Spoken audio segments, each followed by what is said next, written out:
Saya juga nggak paham dari mana datangnya aturan wajib berjilbab buat perempuan itu datang. Setahu saya dulu tahun 90-an ke belakang ya, konsep jilbab di Indonesia nggak terlalu ngetren. Adanya juga kerudung, itu juga kalau ada acara-acara. Nah, sesudah reformasi, konsep jilbab jadi makin masif di sini. Tren jilbab makin diperkuat ketika sinetron-sinetron di televisi memunculkan peran wanita berjilbab sebagai tokoh yang religius, yang terzolimi, yang lemah, dan yang menguras air mata. Maka banjirlah pasar dengan permintaan jilbab yang tinggi sebagai bagian dari tren keagamaan yang juga sedang tumbuh di negeri ini. Kalau nggak pakai jilbab, rasanya jadi beda sendiri. Bahkan di beberapa tempat, penggunaan jilbab sudah menjadi tekanan sosial.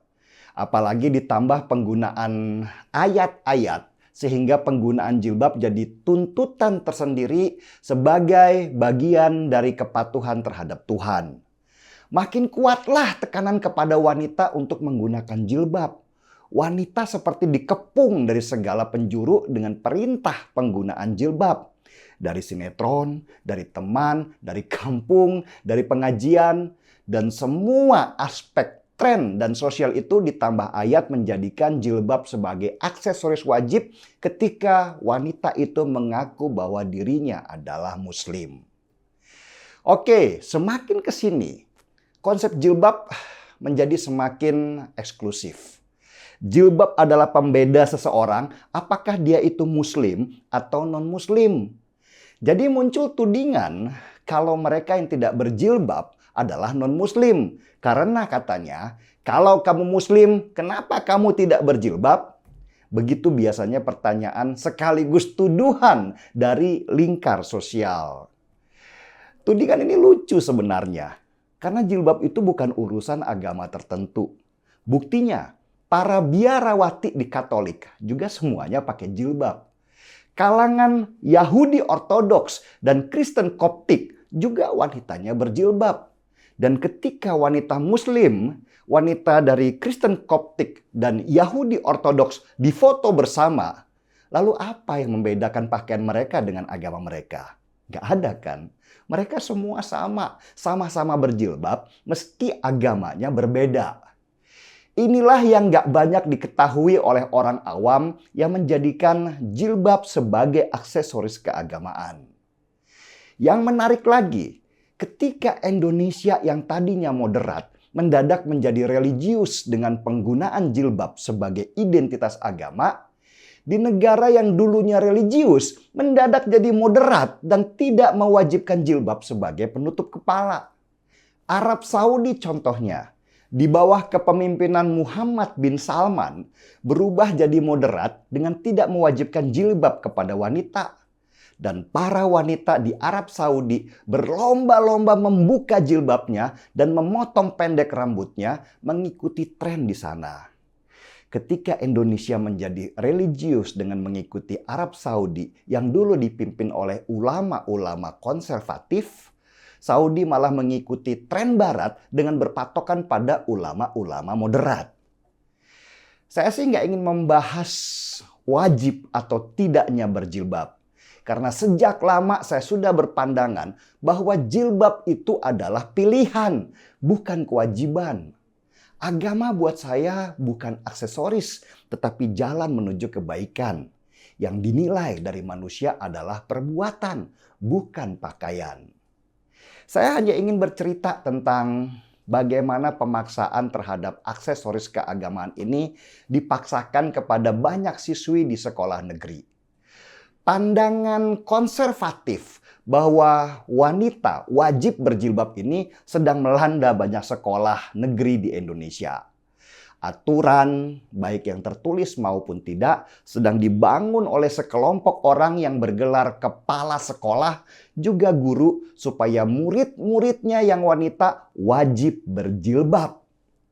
Bahkan di Padang, pernah ribut bahwa sekolah negeri di sana mewajibkan jilbab kepada seluruh siswi wanita meskipun dia itu non-muslim. Dan aturan ini ternyata sudah lama banget sejak tahun 2005 kalau nggak salah, yang peraturannya dibuat oleh mantan kepala daerah. Jilbab dipandang lewat peraturan itu bukan lagi sebagai pembeda bahwa orang itu muslim atau non-muslim, tapi bahkan sudah memaksa yang tidak seagama untuk memakai aksesoris agama tertentu. Dan sesudah ribut di media sosial, dengar-dengar peraturan itu dibatalkan. Tapi buat yang muslim, urusan jilbab itu yang siswi tetap diwajibkan. Mendikbud, Menteri Agama, dan Mendagri sudah mengeluarkan SKB 3 Menteri bahwa penggunaan jilbab tidak boleh dipaksakan di sekolah.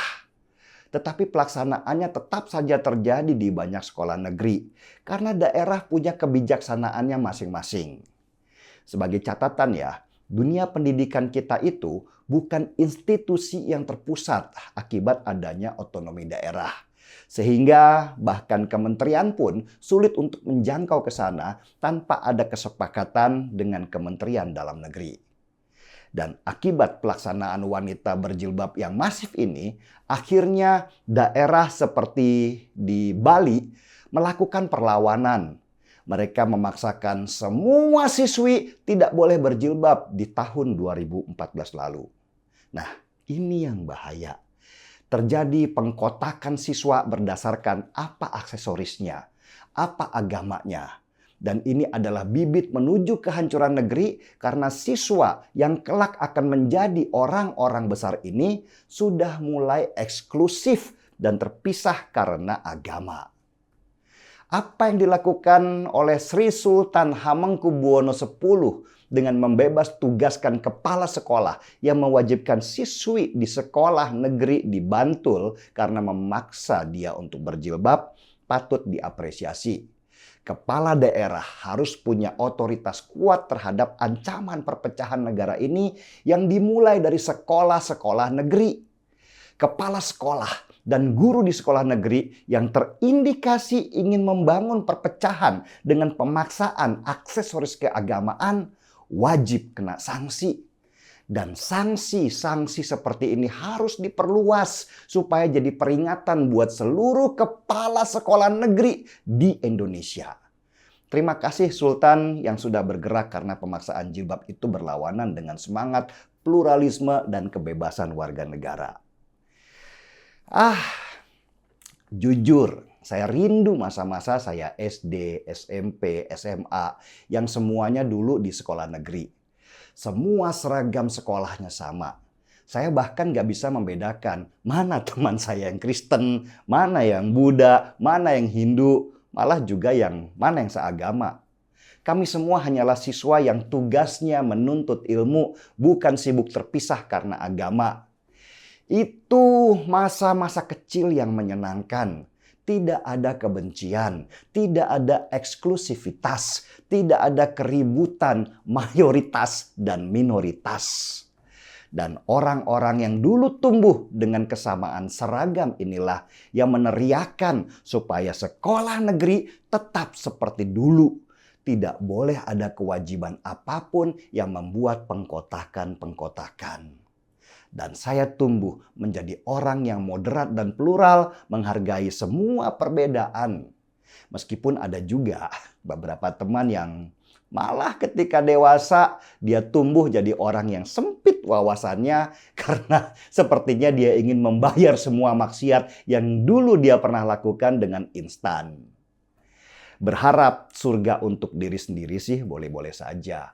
Tetapi memaksakan surga dalam dirimu kepada orang lain yang belum tentu setuju, ini sudah bagian dari kesombongan. Ayo kita serukan bersama supaya sekolah negeri kita kembali seperti dulu. Dan untuk yang sempit cara berpikirnya, maaf ya, saya tinggal seruput kopi dulu.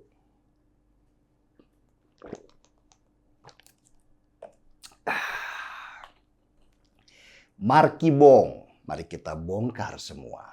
Saya Denny Siregar, kita di acara Timeline.